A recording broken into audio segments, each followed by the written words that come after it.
আসসালামু আলাইকুম। আমি সালমা মল্লিক তোমাদের নতুন একটা ভিডিও বা ব্লগে স্বাগত জানাচ্ছি।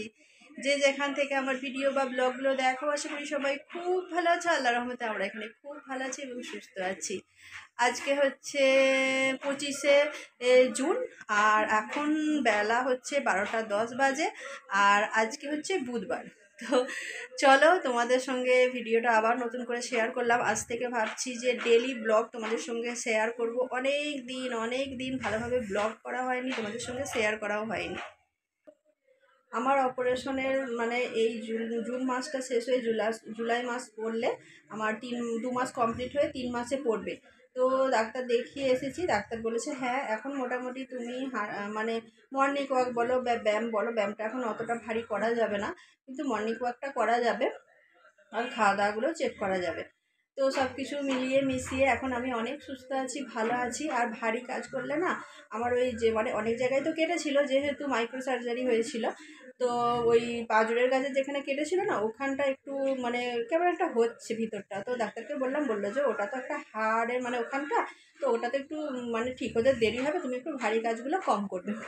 তো এই হচ্ছে কি ব্যাপার। তো চলো ব্লগটা শুরু করে দিলাম, তোমরা আশা করি দেখতে থাকো। আর তোমরা ব্লগ দেখো অনেকে, যতটা যাই ভিউ হয় না কেন, কিন্তু তোমরা কেউ কমেন্ট করো না। আমাকে অবশ্যই কমেন্ট করে জানাবে যে কোথায় কি হচ্ছে, কেমন হচ্ছে না হচ্ছে, তাহলে আমার উৎসাহ বাড়বে বা ব্লগটা ঠিক করারও চেষ্টা করবো। তো এখন উপরে চলে এসেছি, নিচে রান্নাবান্না হয়ে গেছে আমার।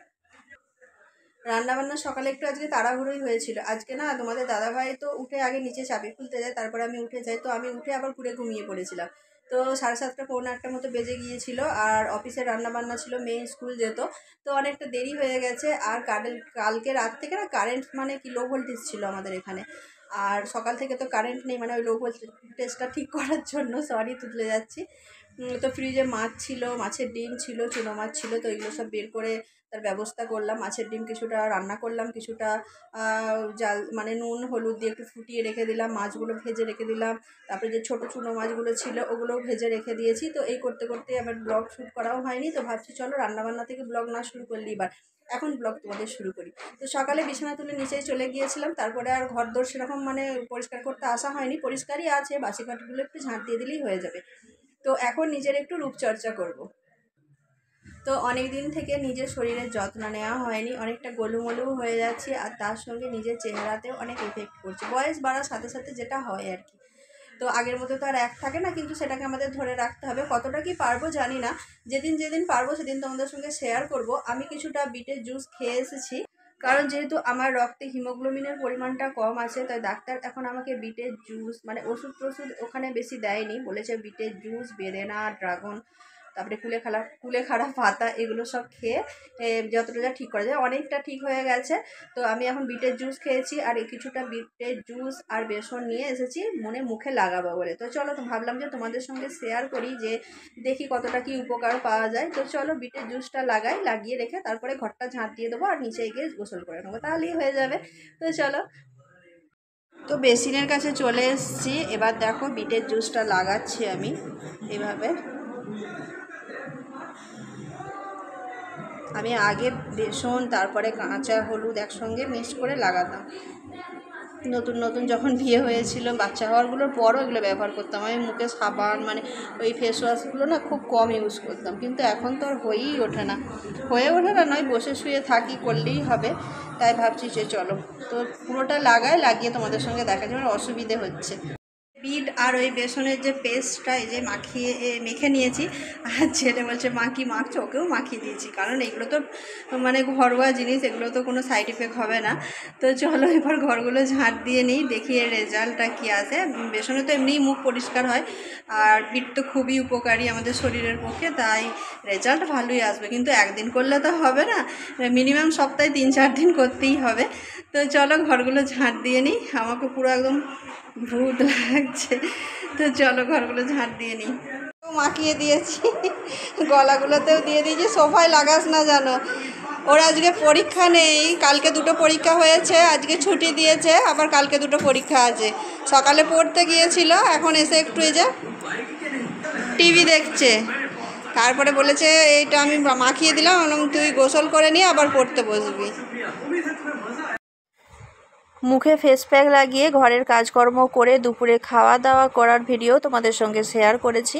তারপরে ভেবেছিলাম যে ভিডিওটা রাত পর্যন্ত কন্টিনিউ করব, কিন্তু সেটা আর হলো না। কারণ আমি যখনই ভাবি যে ভিডিওটা এবার থেকে কন্টিনিউ করব তখন থেকেই আমার একটা না কিছু বাধা আমার সামনে চলে আসে, জানি না কেন। তো দুপুরে খাওয়া দাওয়ার পর শোয়ার পর একটা ফোন আছে, সেই ফোনটা ছিল আমার মায়ের।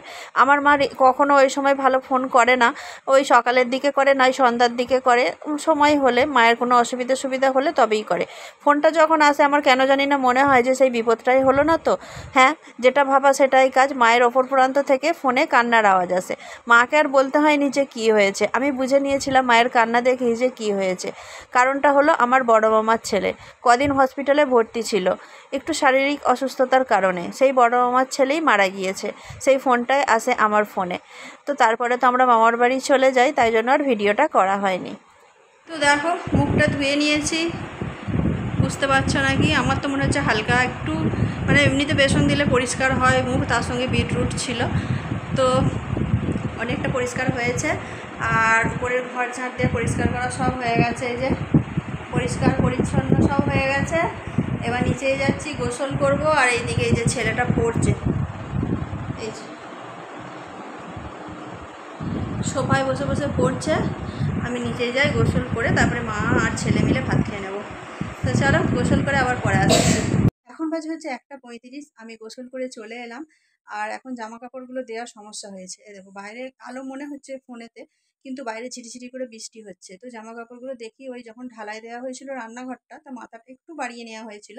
তো ওখানটায় জামা কাপড় বৃষ্টি হলে দিই, তো ওখানটায় দিই। তো কালকে রোদ হলে আবার রোদের দিকে দেবো। তো জামা কাপড়গুলো ওখানে মেলে দিয়ে ছেলেকে ডেকে মা ছেলে মিলে খেয়ে নিই। আর শাশুড়ি আগে বেড়ে খেয়ে নিয়েছে, কারণ আমার দেরি হলে আমি উপরে টুপরে থাকলে উনি আর আমাকে ডাকে না, নিয়ে খেয়ে নেয়। তো ভালো কথা, ঠিক আছে। নিজের মতো করে নিয়ে খেয়ে নেওয়া তো ভালো, বলো? সবসময় যে আমাকে দিতে হবে, কেমন কি দেবো না দেবো, সবসময় তো ওনারও মন মতো নাও হতে পারে, হয়তো বেশি হতে পারে, অন্য কিছু খেতে, মানে কিছু একটা হয়তো বেশি হতে নিতে মন চায়, তো ভালো কথা। চলো খেয়ে নিয়েছে, আমরা এবার মা ছেলে মিলে খেয়ে নিই। দেখো আমার আর ছেলের ভাত বেড়ে নিয়েছি। এদিকে আছে ডাল, ভেন্ডি ভাজা, মাছের ডিমের চচ্চড়ি, আর আমারও সেম। আর ওখানে চাপা দেওয়া আছে আমের আচার। তো চলো মা ছেলে মেয়ে ভাত খেয়ে নিই, তারপরে আবারও তোমাদের সঙ্গে আসছি। খেয়ে নিবি, আয়।